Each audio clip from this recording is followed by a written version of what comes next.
ఆయనకి కనిపించట్లేదండి. ఈయన చెప్తాడు, మళ్ళీ ఈయన మాట్లాడతాడు, నేను నిజాయితీ పరుణ్ణి, రాష్ట్రం ఎంత చేశానో అంత చేశాను చెప్పి సర్వనాశనం చేసి రాష్ట్ర ఎకానమీకి దెబ్బతీసింది ఎవరు అన్నట్టే మన రాష్ట్ర ముఖ్యమంత్రి. ప్రజల్ని గాలికి వదిలేశాడు, రైతులకు గాలికి వదిలేశాడు, ఉద్యోగస్తులు గాలికి వదిలేశాడు, చదువుకున్న విద్యార్థులందరూ ఉద్యోగాలకు పక్క రాష్ట్రాలు పారిపోయి తయారు చేసిన వ్యక్తి రాష్ట్ర ముఖ్యమంత్రి. వీళ్ళు ఎలా ఏ ముఖం పట్టుకొని మళ్ళీ 2024 ఎలక్షన్కి వెళ్తారు? ఏ ముఖం పట్టుకొని జనాల దగ్గర ఓట్లు అడగడానికి వెళ్తారు? చెప్పులు తీసుకొడతారు ఈ నాయకులు కానీ వీళ్ళు కానీ. జగన్మోహన్ రెడ్డి ఎప్పుడు ఎలక్షన్ దూరకు వచ్చి ఓటు అడుగుతారో చెప్తూ బుద్ధి చూపిద్దాం చూస్తున్నారు. వీళ్ళకి పక్కా బుద్ధి చెప్తున్నా కదా, 2024లో ఈ ప్రభావం అంతా కనిపించి వీళ్ళు పక్క చిత్తుగా డిపాజిట్ లేకుండా ఓడిపోవడానికే వీళ్ళు చేస్తున్న పోయే కాలం దగ్గర అయిపోలేదు తప్ప ఇలాంటి పాప పనుల 10 మంది పాఠాలు చెప్పి చిన్నపిల్లలు కేర్ చేసుకున్న వాళ్ళని ఇలా రోడ్లు పడేసింది కాకుండా ఇలా కనీసం వాళ్ళు సంప్రదించకుండా ఎస్మో ప్రయోగించి ఇలా జీవితాలు నాశనం చేస్తా ఉసురు జగన్మోహన్ రెడ్డి తగలదా? మామూలుగా తగలు చెప్తున్నా కదా. ఈయన సర్వనాశనం అయిపోవడానికి ఇలాంటి పిచ్చి పనులన్నీ చేస్తున్నాడు. నేను సైకోని, నేను ఒక నియంతని, నేను ఒక తుగ్లక్ని అన్న ధోరణిలోనే వెళ్తున్నాడు. రాష్ట్రంలో కానీ దేశంలో కానీ మిగతా రాష్ట్ర ముఖ్యమంత్రులు కానీ మిగతా నాయకులు కానీ జగన్మోహన్ రెడ్డి కోసం ముఖ్యుని వేలేసుకొని ఇంత ఘోరమైన పరిపాలన ఎక్కడ మీ ఆంధ్ర రాష్ట్ర ముఖ్యమంత్రి చెప్పుకునే స్థితి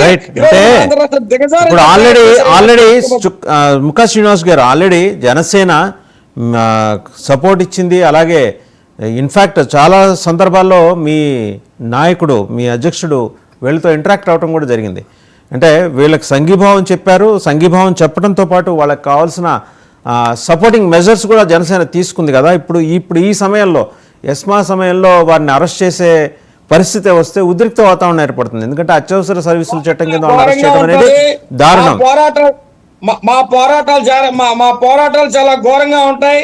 జనసేన టీడీపీ న్యాయం జరిగేటట్టుగా మా పోరాడతాం. నేను చెప్తున్నా కదా, జగన్మోహన్ రెడ్డి అవినీతిని ఇప్పుడు వరకు వెనకతాం, ఎక్కడెక్కడ భద్రతలో చూపిస్తున్నాం. ప్రజలకు ఆల్రెడీ అర్థమైపోయింది. 2024లో ఈ ఇంటికి పంపడానికే జనాలు చూస్తున్నారు. ఈ రోజు ఆ రోడ్డును పడుకొని ఎస్సీ, ఎస్టీ, బీసీ, మైనార్టీ, ఈ అమాయక పేద ఆడ పిల్లలకు మేము గుండెలో జనసేన గాని టీడీపీ గాని మాదొక్కటి ఒక బలహీనుడికి గాని ఒక పేదవాడికి గాని ఒక ఆడపిల్లకి గాని అన్యాయం జరిగితే అక్కడ జనసేన జెండా ఎగురుతుందని చెప్పి జగన్మోహన్ రెడ్డి గారు తెలుసుకోవాలా. మేము చెప్తున్నాం, ఇలాంటి తప్పుడు పనులు ఇప్పటికైనా మానుకొని వాళ్ళకి ఏదైతే నువ్వు హామీలు ఇచ్చావో హామీలు నెరవేర్చకపోతే మేము చాలా సీరియస్ గా ఉధృతంగా ఇంకా రానున్న కాలంలో నీ ఎలక్షన్ ముందు నీ జాతకాన్ని నడి రోడ్డు మీద ఇప్పే అవకాశాల దిశగా మేము ముందుకు పోరాటాలు తీసుకుంటాం. మళ్ళీ మీ దగ్గరకు వస్తాను శ్రీనివాస్ గారు, మళ్ళీ మీ దగ్గరకు వస్తాం. మనతో పాటు టీడీపీ అధికార ప్రతినిధి ఉప్పలపాటి శ్రీనివాస్ చౌదరి గారు జాయిన్ అయ్యారు. శ్రీనివాస్ చౌదరి గారు నమస్తే అండి.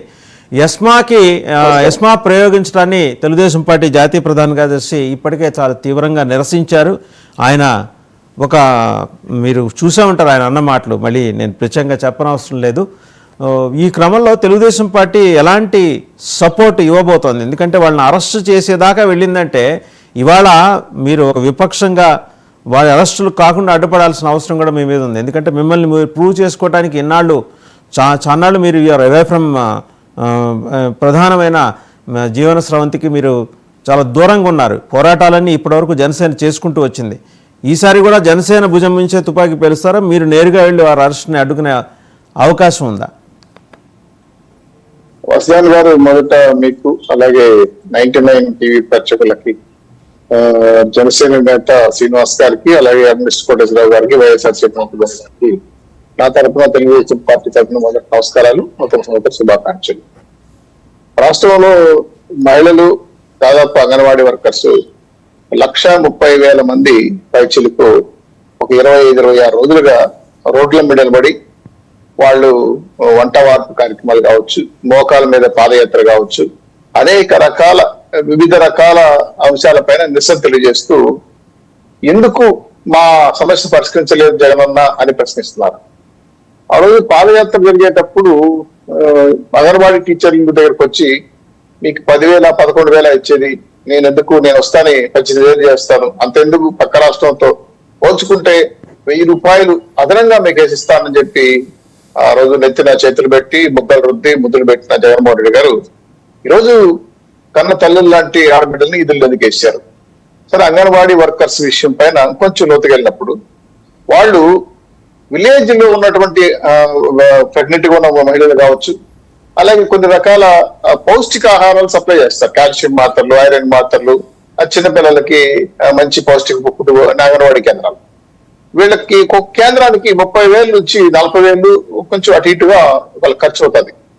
ఆ డబ్బులు ఇవ్వకపోతే వాళ్ళు ఇంట్లో వస్తువులు పుస్తలు తాళబెట్టి కూడా పాపం పిల్లలకి అన్నం పెట్టారు.